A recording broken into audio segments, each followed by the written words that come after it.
Morning, folks. Today we're basically going to do what we did yesterday. We're going to strip, spread, and spray.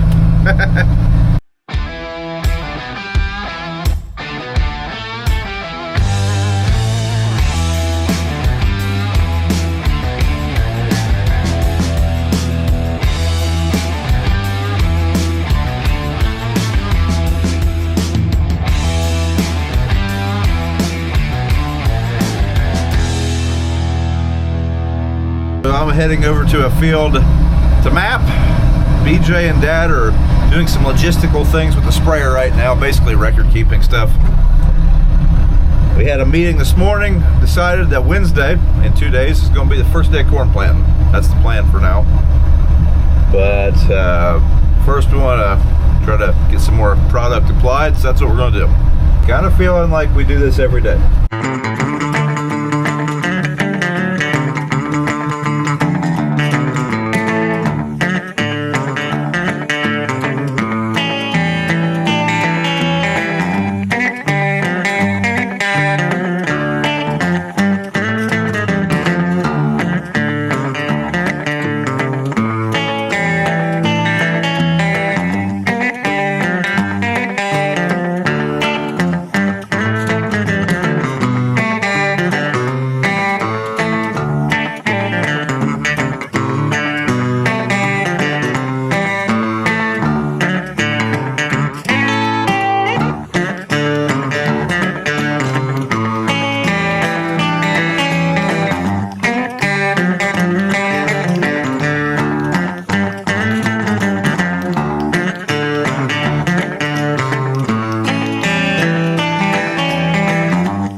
That's enough mapping for now.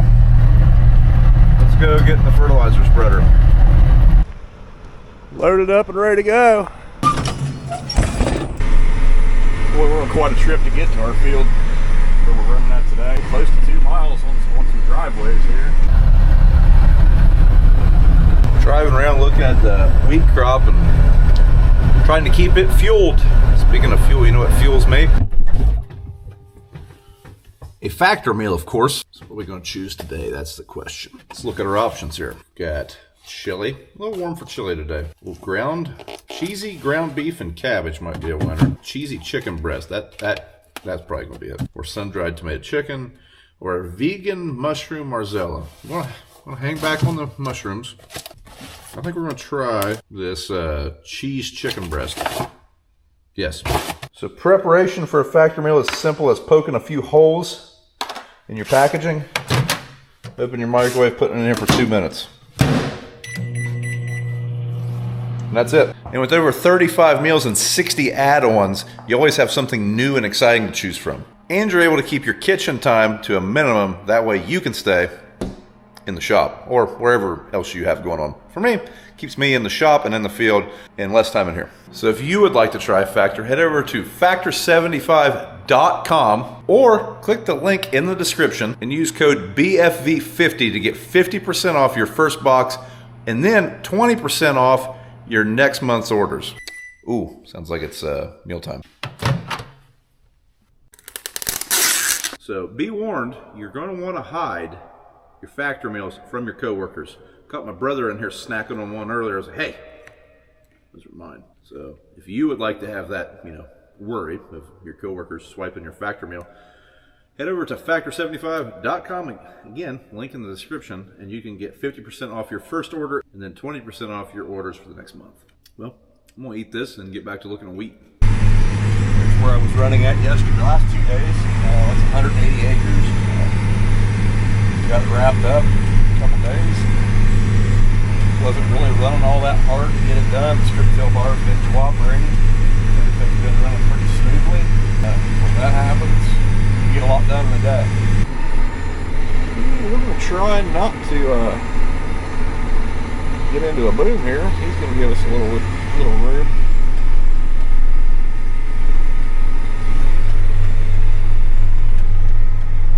Alright, so Brian appears to still be mapping this field. Man, he is flying. So he had to have a boundary set for me, so we're just going to hang out and wait till we get a green light. He have to finish up his boundary, and then I think he'll lay an A-B line for us so that we are running pretty straight along this boundary with the cornstalk field there. So this will be corn this year. That field right there in front of us will be beans. That field is the neighbors. It looks like it'll be beans this year. So we're just going to hang out here. We will go ahead and unfold though. So the first thing we've got to do is go ahead. Everything kind of droops down overnight. So I'm gonna see that we're locked. So we raise up our units, and then we raise out of the cradle. Now we drop our units.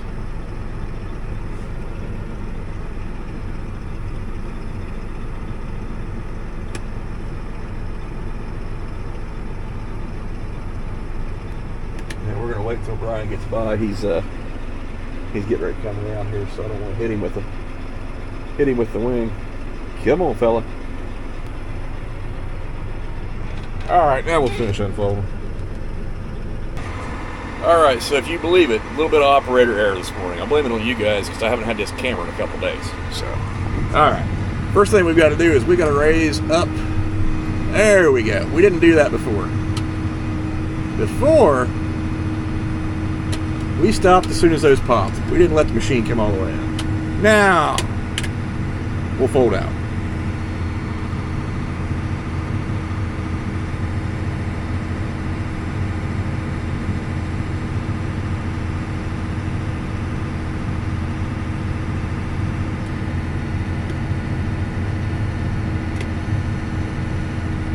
There we go. Much more better. You can see we're creeping backwards a little bit. Whenever you fold and unfold an implement like this, put your machine in, you put your tractor in neutral. All right, we are unfolded. I don't know if he's done yet or not, so what we'll go ahead and do before we load up our field and everything, what we can still do here is go ahead and start our vacs, idle down, start the vac fan, give it a little juice. You can see on the screen, vac pressure's coming up. Go ahead and start our meters. It says the meter rolls have power now, have hydraulic power, but until I hit that foot pedal down there, nothing's going to happen. I'm about to put you guys down and call Brian and see if he's ready for us to go or what. Okay, so Brian's giving us a green light. We're ready to go. So we're going to go in here, select our field. There it is. That's our boundary that he's just run. We'll select our active product. That's the front hopper. Here's where I've already opened this up once. Hit the straights. That's the straight line that he's just marked for us. I'm going to go in here and it will save a new line if I rename this. So I'm going to make it 2024 strip till. Whoever follows me with the corn planter can bring that up, or even in the sprayer, and you should be able to match my lines pretty good. Now, last thing I got to do on the ag leader side of the screen is load our prescription for this field. There's our prescription map. Successfully imported, hot diggity. 100 acres, 101 acres. Average rate 158 pounds. Need 8 tons, 16,000 pounds. Do I have 8 tons on board? No, I have. What do I have on board? I have 7 tons. So I'm not going to be able to get it without refilling, but that works out because that 46 acre field we passed a little bit ago, when I refill, I have enough to do the rest of this field and that field. So, green check. Our prescription is now loaded. Since I just reloaded product this morning, go in here and do an applied calibration. Turn my meter back on, or my vac back on, and my meter. Okay, we are locked onto the line. More speed. Meters on the foot pedal. Dropping the implement. And we are now flying. and we are accumulating product. That's how much product we are applying right now, so far. So it's going to accumulate how many pounds we put out on this pass. At the end of the road down here, we'll stop and turn on a blockage monitor. Forgot about him.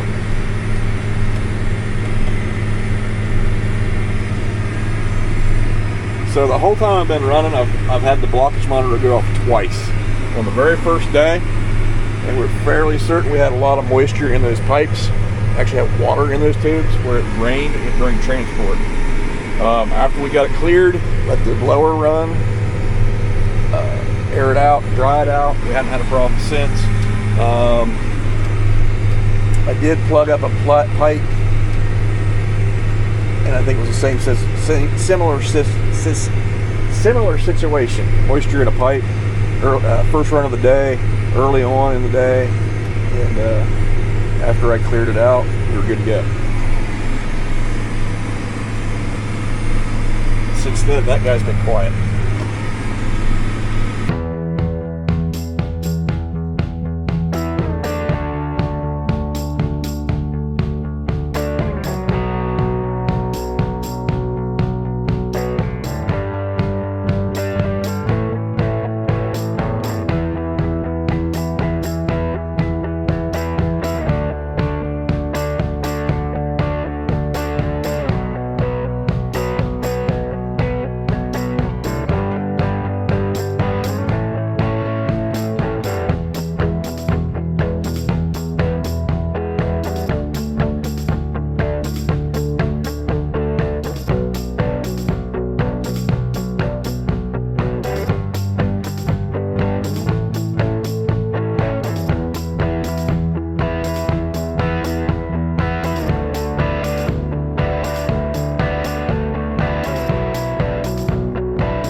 Looks like in the field when you skip. We're coming up on our third pass. Brian's out getting some drone footage on the other side of that dirty glass. And here we go. We're down to about 60 feet and out of the ground. Hit the decelerator to get our ground speed close to 5 miles an hour. It's usually 5.5 or so. GPS lines don't like turns greater than 5 miles an hour, usually it's 6 miles an hour tops.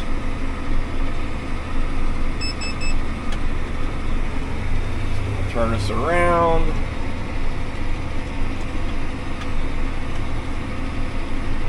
Start setting down and take off. Here we are. This field that I'm in right now is only a 6 or 7 acre patch. So the fertilizer program we're in this year, the company we're using, the Integrated Ag Service, where we're getting all the recommendations from, we pay them per acre, like I say, a pretty substantial fee. I think it's like $27 with our half-acre soil testing in there and all that good stuff. Well, to make that a little bit more cost-effective, we did not do the small fields. So anything under like 10 acres we didn't have in that program. So I am just manually applying a little bit of potash on this field because they did not soil test it. Right or wrong, I just kind of figured that these little fields, usually you kind of struggle to raise a good crop in because there's so much compaction and all that stuff. Just not being big fields. Usually small fields aren't as productive. So almost forgot about this, but I'm gonna spread a little potash on this so we don't deplete this ground, and then we'll move on to the next field.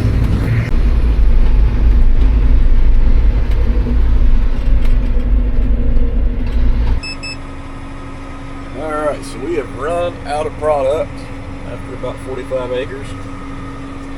So I'm going to walk you guys through what we got to do to switch to make the back tank work now. I'm running the same product in both tanks, so I don't want to run off of both of them at one time. So I'm basically going to reload my field and change it right here. Activate product 2. That's the event right there that we were currently on. There's our coverage map, and right there is where we're in out. Okay, so now shut off that hopper, turn this hopper on. Since I am changing hoppers, I need to go back over here. I need to reload the prescription since I started the event over. And since I'm changing hoppers to a hopper that I haven't run in a while, I am going to recalibrate. And we're off. Re-engage my turn path. It's going to continue doing what it's doing. And I'm going to let this calibration go until I get back to that end of the field. So should give us an accurate number to work off of. Basically, whenever you run out in one hopper, you do have to go through that little procedure.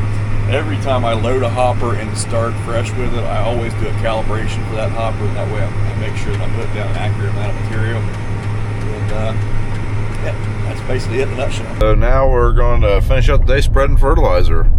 There's a slight chance of rain tonight. I'm hoping it doesn't, but if it does, I want this fertilizer spreader empty. We have an insert into that for that fertilizer spreader that basically makes it able to hold 2 products. So if I can get this thing empty and it rains, we'll put that other bin back into the spreader. That way I can finish up the bean ground a little faster. We have 2 products left to put on bean ground, sulfur and phosphorus, and well, that would be fantastic. Because I'm getting tired of spreading, to be real honest with you. Between corn, beans, and lime for both those, I feel like I've done nothing but spread all fall, or all spring.